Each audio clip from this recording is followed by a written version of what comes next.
พอเป็นผู้ห้องน้องอาอายเป็นผู้เต้นใส่ซ้อมเซตเกือบออกจากสำนักงานเสียง V6 บ่ได้ครูกัดครูแค้นมายืนดักทางจนได้โดดลงจากรถสบายดี FC แฟนคลับทุกทานมาพบมาพ่อกันคลิปนี้เป็นคลิปแรกแหกมานตอนเศร้ามื้อนี้ทานผู้ชมเอ่ยไปเห็นความเป็นตาฮักความเป็นตาแพงระหว่างพ่อกับลูกของวงเสียง V6ทุกคนก็รู้จักกันดีแล้วละช่วง 2-3 วันที่ผ่านมานี่เป็นวันปฐมนิเทศเป็นวันเข้าบ้านพักฝึกซ้อมแดนเซอร์ท่านผู้ชมฝึกซ้อมเต้นฝึกซ้อมทวงท่าทางผู้เก่ากับมาสอนผู้ใหม่แล้วก็ศิลปินหลายคนก็ได้รับบทไปเจ้าได้รับบทอันนี้เจ้าได้รับบทอันนั้นก็พากันเอากลับไปซ้อมอยู่เฮือนอยู่ซ่านบางคนก็นอนอยู่ทั้งห้องพักของวงเสียง V6 เลยเพราะว่าเฮ็ดบ้านพักเพิ่มขึ้นมาแล้วเด้บ้านพักเสียง V6 นี่ใหญ่ขึ้นมาแล้วมีฮอด2บอนพุ่นว่าท่านผู้ชมเนาะแต่ว่าเมื่อคืนนี้เป็นค่ำคืนที่พิเศษหลายพอนกพงศกรได้ออกมาซ้อมลากเนาะลากเครื่องดนตรีมาใส่ล้านใหญ่ๆมาใส่โดมมันแหละลากออกมาซ้อมบอสนกพงศกรก็ได้มาห้องเพลงหนึ่งลูกสาวอาอายก็กลายเป็นแดนเซอร์เต้นเยาะเต้นยองอวดทรงองค์เอวทานผู้ชมเลยโอ้ยซึ่งมวนกุ๊บอนาศิลปินและก็ทั้งสมาชิกหน้าเก่าหน้าใหม่พากันหัวแตกวุ่นอยู่เห็นน้องอาอายเต้นบ่คิดว่าฝันว่าน้องอาอายสิเต้นเป็นนะแล้วก็เต้นเป็นแบบแดนของเสียงV6เลยเพราะว่าน้องอยู่หลายฟ้าหลายปีแล้วน้องก็คงจะสังเกตเบิ่งนั่นแหละ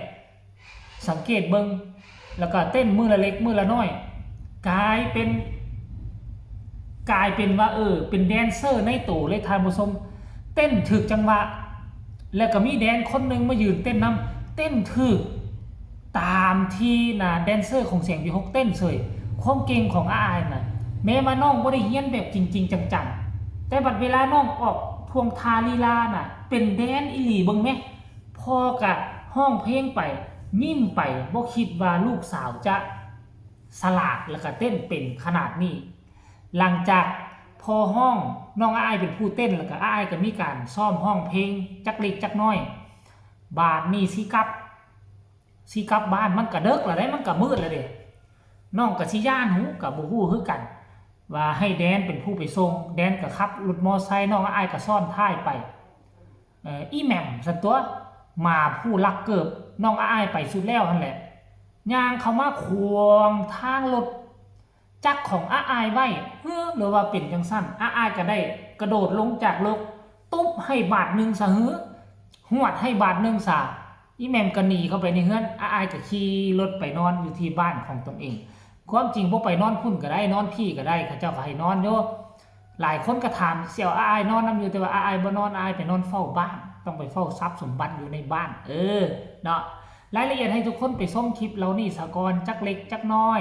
แล้วจังมาพ่อกันในช่วงต่อไปว่าไปชมพร้อมๆกันเป็นตาฮักเป็นตาแพงอีหลีแท้บ่ทุกคนเชิญชมเลย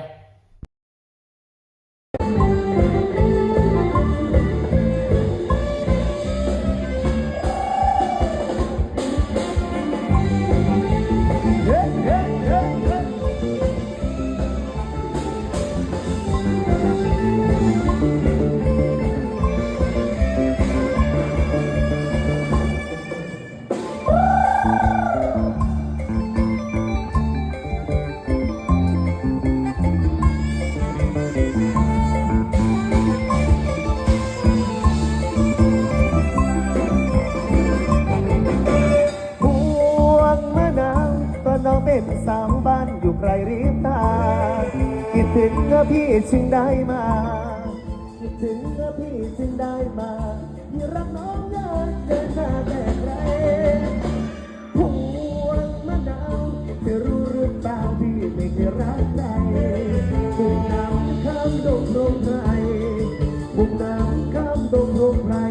มาสามไว้บังจะได้หรือเปล่าพี่เป็นคนบ้านนอกจะหลอกใครก็ไม่เป็นขอเนื้อเย็นต้องเมตตาแม่จะสั่งนักหนา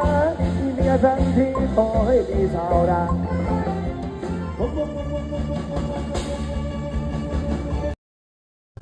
ไป เอาลูกเห็นอย่างคืนนะเมย์ เอาเลยแม่ไปเลยเร็ว อาจจะเห็นมันมือ เอาเลยแม่เอาเลย มันทำหนู เออ ไปกลับบ้านไปอาบน้ำ แม่มาเลย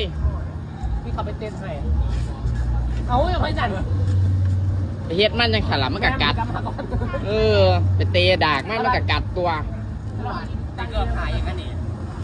พ่อใหญ่น่ะโดดถึงตะลิ่ง วันนี้นอนไหน เข้ามานอนบ้านพักไหมน่ะฮะนอนกับแม่ไหม แม่ไม่ใช่น้อง ก็มาสิโอนไป นี่นะ FC แฟนคลับพ่อแม่ทุกคนได้เห็นได้ส้มแล้วเป็นจังไดได้เห็นได้ส้มแล้วเป็นจังไดบ่คิดบ่ฝันว่าอาอาย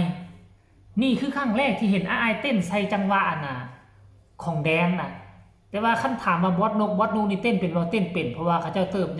บโตมาพร้อมกับแดนเด้อันนี้บอสนูนี่เป็นแน่นอนเต้นน่ะแต่ว่าอาอายนี่นะบ่ค่อยเห็นอาอายซ่อมเต้นแบบนี้จักเทื่อแต่บัดมาเห็นเมื่อคืนนี่ห่วยบ่ธรรมดาตัวอาอายนี่นะถือว่าบ่ธรรมดาถือว่าเก่งถึงแม้ว่าน้องบ่เคยเต้นแต่บ่หมายความว่าน้องบ่ศึกษาบ่หมายความว่าน้องบ่ได้สังเกตน้องอยู่บนเวทีเกือบทุกมื้อยามเปิดฤดูกาลน้องจดน้องจำเขาว่าแล้วคนอายุซ้ำนี่น่ะคนอายุราวๆ7 ปีขึ้นมาน่ะ7 ปีขึ้นมาหา11 12 ปีเป็นคนที่สมองใสเบิ่งปุ๊บก็สิจดจำปั๊บบ่คือคนที่อายุแก่คือพวกเฮานี่เบิ่งแล้วคันบ่จดบ่แต้มไว้น่ะจะบ่จดบ่จำจะบ่ชื่อเด็ดขาดจะแตกต่างกันอายุหลายสมองยิ่งเลอะเลือนไปหลายเขาว่าน่ะเนาะอันนี้คือเหตุการณ์ที่มันเกิดขึ้นกับน้องอาอายกับพ่อนกพงศกรมื้อวานนี่ก็กลายเป็นตัวประดับผู้ใดมาอยู่ใกล้อาอายผู้ใดได้จกมือถือมาถ่ายอายนี่ผู้นั้นจะกลายเป็นยูทูบเบอร์รายต่อไปของเสียงวิหกฤดูกาลที่7นี่ทันทีเพราะว่าอาอายเป็นคนโด่งคนดังอาอายซ้ำก็ว่าเป็นนางกวักเป็นโตชูวงของเสียงวิหกศิลปินหน้าใหม่ก็คือบอสนุบาฮันแหละผู้ใดอยากมีซื้อมีเสียงผู้ใดอยากหารายได้เพิ่มให้ตั้งช่อง YouTube แล้วก็มาถ่ายน้องอาอายการตั้งช่อง YouTube ของเสียงวิหกบ่ยากคือวงอื่นเขาวงอื่นนี่ต้องได้ขออนุญาตเสียงวิหกนี่บ่ต้องขออนุญาตเจ้ามีความสามารถถ่ายสำไหนเจ้าถ่ายรถเจ้าสิไปเอาลงแพลตฟอร์มอย่างเจ้าไปลงรถเงินได้มากกว่าของเจ้าออกจากเสียงวิหกไปวงเขาก็บ่ได้ยึดช่องเจ้าบ่ได้ยึดช่องเพราะช่องนี่เจ้าเป็นผู้สร้างเจ้าเป็นผู้ขยันมันเพียรถ่ายคลิปลงนั่นเองคือเสียงวิหกนี่ดีแล้วนี่แหละทุกคนเอ้ยเอาก็ขอฝากฟังเอาไว้ซ้ำนี้ก็แล้วกันเด้ออีกจักคลิปนึงเนาะพอแม่ FC แฟนคลับเสียงวิหกแล้วก็น้องอาอายขอคนละ1 ไลค์1 แชร์เช่นเก่าเช่นเคยศิลปินหน้าใหม่มีความขยันก็อยู่รอดไปนี่คือความหักความแพงความเป็นตาหักของอาอายกับพ่อนกพงศกรเมื่อคืนนี้นำเสนอเพียงแต่ซ้ำนี้พอกันไหมในคลิปหน้าสบายดี